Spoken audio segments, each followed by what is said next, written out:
اندر سے کسی نے بڑے جلالی لہجے میں جواب دیا، آ جاؤ بہن، جیونی آ جاؤ۔ عورت اندر داخل ہوئی، میں اس کے ساتھ تھا۔ سامنے دلان میں تخت بچھا ہوا تھا اور اس پر وہی مجذوب بڑی شان سے بیٹھا سگریٹ پی رہا تھا۔ دو عورتیں اس کے کاندھے دبا رہی تھیں۔ بھارتی جاسوس نے میری طرف دیکھا اور بیٹھنے کا اشارہ کیا، ساتھ ہی ہوا میں بازو لہرا کر بولا، چلے جاؤ، سب چلے جاؤ، ہمیں اپنے پیر بھائی سے راز و نیاز کی باتیں کرنی ہیں۔ جو دو عورتیں کندھے دبا رہی تھیں وہ دوسری کوٹری میں چلی گئیں۔ جو عورت مجھے لے کر آئی تھی وہ باہر نکلنے لگی تو میں نے عرض کی، مرشد سائیں، جیونی کو یہیں رہنے دے، ہماری باتوں سے اسے بھی فائدہ پہنچے گا، چلی جاؤ، یہاں سے نکل جاؤ۔ وہ گرایا تو عورت جلدی سے باہر نکل گئی۔ مجذوب اب اپنی اصلی حالت میں آ گیا، کہنے لگا، کیا سب لوگ روپوش ہو گئے ہیں؟ کہیں یہ لوگ پکڑے تو نہیں گئے؟ جگدیش نے ابھی تک رابطہ قائم نہیں کیا۔ وہ بولے جا رہا تھا لیکن میری ساری توجہ اس عورت کی طرف لگی تھی جو میرے ہاتھ سے نکلی جا رہی تھی۔ میں نے یوں ہی اپنی جیب میں ہاتھ ڈال کر اسے ٹٹولا اور کہا، میں ایک ضروری کاغذ بھول آیا ہوں، ابھی لے کر آتا ہوں۔ مجذوب میرا منہ ڈھکنے لگا، کون سا کاغذ بھول آئے ہو؟ میں جواب دینے کے بجائے تیزی سے باہر نکل گیا۔ عورت اتنی دیر میں غائب ہو چکی تھی۔ البتہ CID کے دونوں آدمی کچھ فاصلے پر اندھیرے میں کھڑے تھے۔ میں دوڑ کر ان کے پاس گیا اور کہا کہ ابھی جو چادر پوش عورت باہر نکلی تھی اسے فوراً پکڑ لو۔ یہ کہہ کر میں بھاگ کر واپس مکان میں آ گیا۔ پھر یہ دیکھ کر میرے پاؤں تلے کی زمین کھسک گئی کہ مجذوب تخت پر موجود نہیں تھا۔ میں نے کوٹری کا دروازہ کھول دیا تو وہ بالکل خالی تھی۔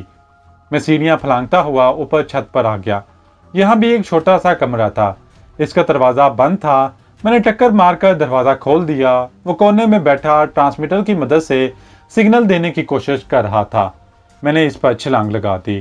وہ دوسری طرف لڑک گیا اور پھرتی سے پستول نکال کر فائل کر دیا۔ گولی سنسناتی ہوئی میرے کان کے قریب سے ہو کر سامنے دیوار میں پیوست ہو گئی۔ میں نے جھپٹ کر اس کے ہاتھ سے پستول گرا دیا۔ اس نے انتہائی غصے میں مجھے غدار کہا۔ پستول میں نے اٹھا لیا تھا۔ گولی کی آواز سن کر CID کے دونوں آدمی اور چند سپاہی چھت پر آ گئے۔ بھارتی جاسوس اور اس کا ریڈیو ٹرانسمیٹر قبضے میں لے لیا گیا۔ وہ چیخ چیخ کر کہہ رہا تھا، تم بھی مارے جاؤ گے، میں نے سگنل دے دیا ہے، وہ لوگ تمہارے گھر والوں کو پکڑ کر قلعے میں لے جائیں گے اور سب کو مار ڈالیں گے۔ پولیس پارٹی اسے ہتھکڑی لگا کر باہر لے آئی۔ میں نے CID والوں سے چادر والی عورت کے بارے میں پوچھا۔ انہوں نے گلی کے باہر سڑک پر کھڑی جیپ کی طرف اشارہ کیا۔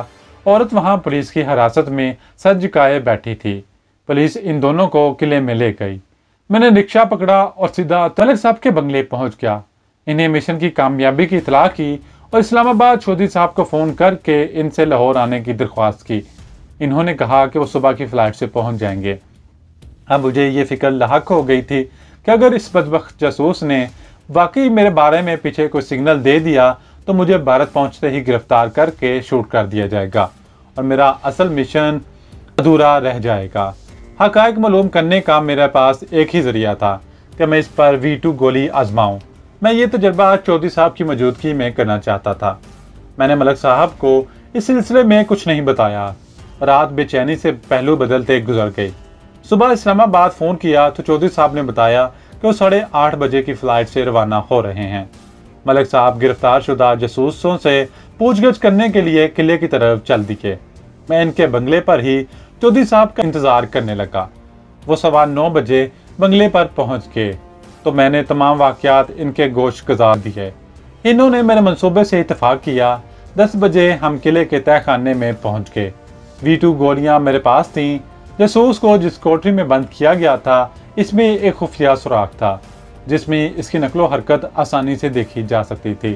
میں اس سوراخ کے قریب دیوار سے لگ کر کھڑا ہو گیا اور V2 گولی پانی میں گھول کر گلاس اپنے پاس سی میز پر رکھ لیا۔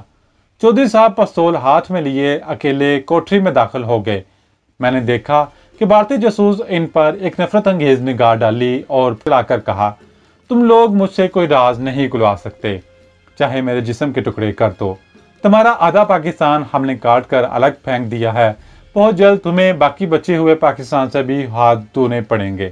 چودھری صاحب نے پستول جیب میں رکھ لیا اور بڑی نرمی سے گفتگو شروع کر دی، مگر وہ شخص برابر کفر بکے جا رہا تھا اور پاکستان کے خلاف چیخ چیخ کر بول رہا تھا۔ चौधरी साहब ने इसके मुंह पर एक थप्पड़ रसीद कर दिया। इसके बाद दूसरा थप्पड़ मारा, फिर इसे ठोकरें मारने लगे, यहाँ तक कि जासूस नीम जान होकर फर्श पर गिर पड़ा। चौधरी साहब ने दरवाजे में खड़े सिपाही को इशारा किया। सिपाही लपक कर मेरी तरफ आया। मैंने V2 गोली वाला पानी का गिलास इसे थमा दिया। इन गोलियों के बारे में मुझे जो कुछ बताया गया था, इसकी पहली बात सच साबित हुई थी। यानी पानी में गोली पूरी तरह हल हो गई थी और पानी का रंग मामूली सा भी नहीं बदला था। मैंने दीवार के सुराख के साथ आंख लगा दी। V2 गोली वाला गिलास चौधरी साहब के हाथ में था। जासूस का बुरा हाल हो रहा था। चौधरी साहब ने तहकमाना अंदाज में कहा, पानी पियो। और नीम जा होश के आलम में पानी पी गया। चौधरी साहब सिपाहियों को लेकर कोठरी से बाहर निकल आए और दरवाजा बंद कर दिया गया। अब वो भी मेरे पास दीवार के सुराख के करीब आकर खड़े हो गए। हमारी आंखें बड़ी बेताबी से कोठरी में देख रही थीं। जासूस ने अपना एक बाजू उठाकर सीने पर रखा, गर्दन दाईं बाईं हिलाई, फिर आहिस्ता से उठ बैठा। इसकी एक आंख सूजी हुई थी। कोठरी में चारों तरफ देखकर वो बुलंद आवाज में बोला, तुम लोगों ने मुझे यहाँ क्यों बंद कर रखा है? तुमको धोखा हुआ है। V2 गोली का असर हो चुका था। मैंने चौधरी साहब को इशारा किया और हम कोठरी में दाखिल हो गए। जासूस मेरी तरफ देखकर जरा सा मुस्कुराया। कर्नल मनी, तुम डबल एजेंट हो, लेकिन मैं नहीं हूँ। तुम भारत के भी गद्दार हो और पाकिस्तान के भी गद्दार हो। मैं भारत का गद्दार जरूर हूँ। मैंने पाकिस्तान के बारे में भारत को हमेशा गलत रिपोर्ट दी है। अब इसने चौधरी साहब की तरफ देखा और कहा, आप मुझे टॉर्चर क्यों कर रहे हैं? कर्नल मनी को क्यों नहीं पकड़ते? ये भारत का एजेंट है, इसे टॉर्चर क्यों नहीं करते? मैं तो पाकिस्तान के हक में हूँ। चौधरी साहब इसकी दिलजोई करने लगे। इन्होंने मेरे बारे में बताया कि मैं डबल एजेंट नहीं बल्कि पाकिस्तान का वफादार हूँ। फिर इसे दूसरे कमरे में ले जाकर जूस पिलाया गया और पलंग पर आराम करने के लिए कहा गया। वो बार बार मेरे खिलाफ बोल रहा था। मैंने इस मौका पर कहा, अच्छा, अगर मैं डबल एजेंट हूं तो तुम भारतीय इंटेलिजेंस को मेरे बारे में सिग्नल दे चुके हो, तो फिर मैं भारत नहीं जाऊंगा। वो सर को आहिस्ता झटक कर बोला, काश मैं सिग्नल देने में कामयाब हो जाता, लेकिन तुम अचानक ही कोठरी में घुस आए थे और मैं भारतीय इंटेलिजेंस को इतला देकर तुम्हारा बांडा फोड़ ना सका। ये जानकर मुझे बेहद खुशी और इत्मीनान हुआ कि इसने मेरे बारे में कोई इतला नहीं भेजी थी। V2 गोली अपना काम कर रही थी। तजर्बा कामयाब साबित हुआ था। हमने कोठरी का दरवाजा बंद कर दिया और जासूस के लिए नाश्ता भिजवाने की ताकीद कर दी। चौधरी साहब इस काया पलट पर बहुत हैरान थे। कहने लगे, ये V2 गोलियां तो तिलस्मी असर रखती हैं, इसे तुम बड़े काम ले सकते हो। मसलन तुम भारत में जाकर एक गोली किसी तरह वहां के वजीर-ए-आज़म को खिला दो तो वह पाकिस्तान के हक में हो जाएगा। मैंने कहा, ये मैं भारत जाकर सोचूंगा। फिर मैंने हाइड्रोजन बम वाले प्लांट के सिलसिले में बताया था तो चौधरी साहब सकते में रह गए। मुझे पाकिस्तान में भारतीय सफारत वालों से मिलने के लिए मना किया गया था और कहा गया था कि मैं इधर का रुख भी ना करूं। मैंने लाहौर के एक आलीशान होटल में कमरा ले लिया। मैं रेडियो ट्रांसमीटर हर वक्त अपने साथ रखता था कि शायद किसी वक्त सफारत खाना मुझसे राब्ता कायम करने की कोशिश करे, क्योंकि इन्हें पता चल गया होगा कि इनके एजेंट रूपोश हो चुके हैं। एक हफ्ता इसी तरह गुजर गया। मुझे कोई सिग्नल मसूल ना हुआ।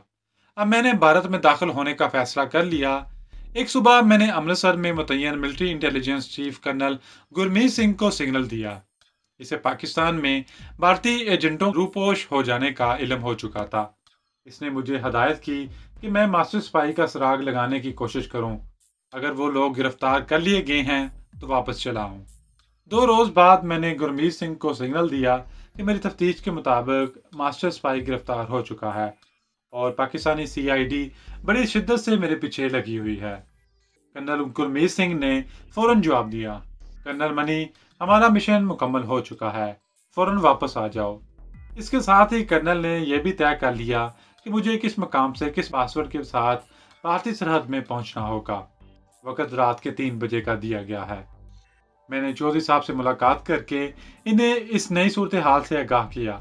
भारत में जाकर बराह रास्त रेडियो ट्रांसमीटर पर चौधरी साहब से रब्ता कायम करना मेरे लिए खतरनाक साबित हो सकता था। वो भारत में पाकिस्तानी सफारत खाने को मुलव्वस नहीं करना चाहते थे। आखिर ये तय पाया कि मैं भारत में जहाँ कहीं भी रहूँगा, चौधरी साहब को किसी न किसी तरह फर्जी नाम से खत लिखकर बता दिया करूंगा, और अगर इन्हें कोई ज़रूरी पैगाम मुझे पहुंचाना हुआ तो वो अपने किसी खास एजेंट को मेरे पास भेज दिया करेंगे। मैंने अपना एक फर्जी नाम इनकी डायरी पर नोट करा दिया। आखिर वो रात आ गई जब मुझे सरहद पार करके भारत में दाखिल होना था। रात के ठीक 2:15 बजे मुझे पाकिस्तानी इंटेलिजेंस वालों ने अपनी सरहद अबूर करा दी। मैं एक खास मकाम से आगे बढ़ गया और अपने कपड़ों पर मट्टी वगैरह लगाकर ऐसा हुलिया बना लिया गोया बड़ी मुश्किल से पाकिस्तानी सरहद पार करके आ रहा हूँ।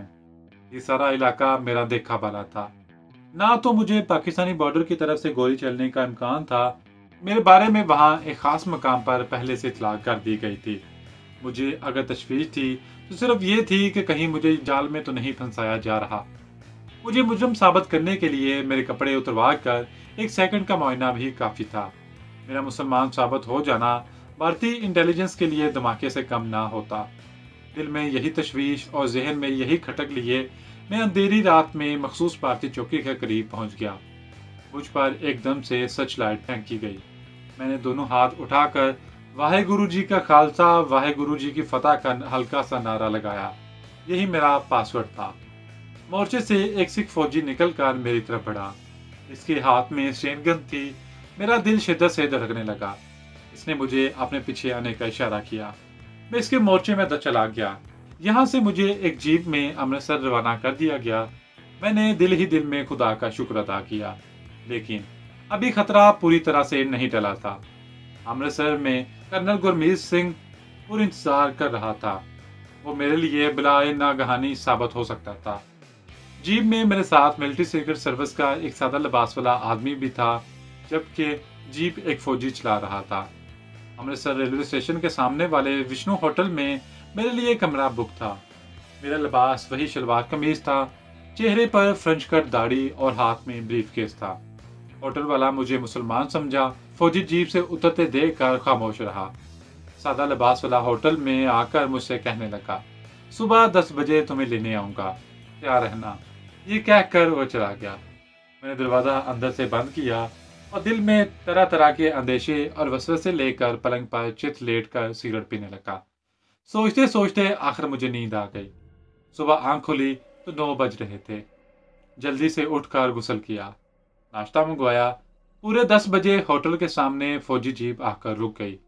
मैंने खिड़की से बाहर देखा। रात वाला आदमी जीप से उतरकर होटल के गेट की तरफ बढ़ा।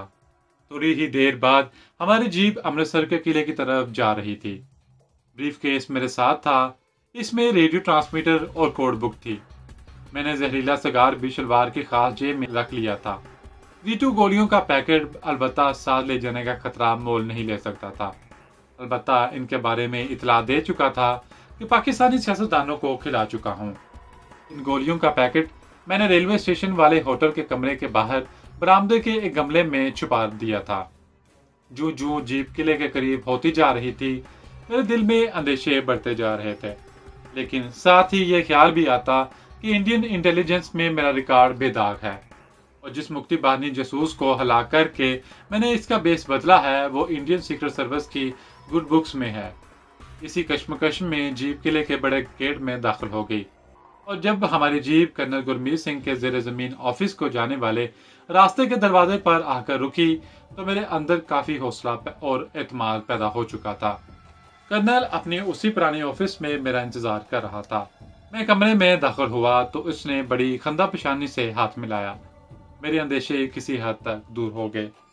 इसने मिशन की कामयाबी पर मुझे मुबारकबाद दी और कहा, कर्नल मनी, मुझे इस बात पर हैरानी है कि अगर हमारे एजेंट पाकिस्तान में कहीं रूपोश हो गए हैं तो इन्होंने मुझसे राब्ता क्यों नहीं कायम किया।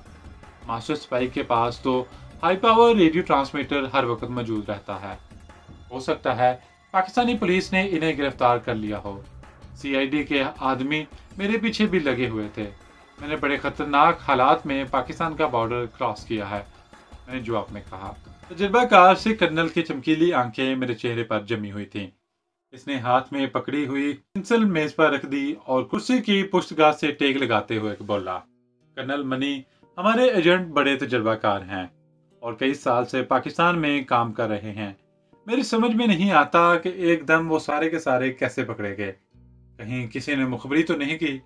ये कहकर वो मुझे गहरी नजरों से तकने लगा। एक लम्हे के लिए मेरे हलक में तलख जायके की एक लकीर सी फैल गई। मैं समझ गया कि पांसा पलट रहा है, लेकिन मैंने चेहरे से जरा सी भी परेशानी का इजहार ना होने दिया। मेरे हाथ में तस्बीह थी। मेरा ब्रीफकेस मेज के नीचे पड़ा था। मैंने तस्बीह को लपेटते हुए कहा, मुखबरी कौन कर सकता है?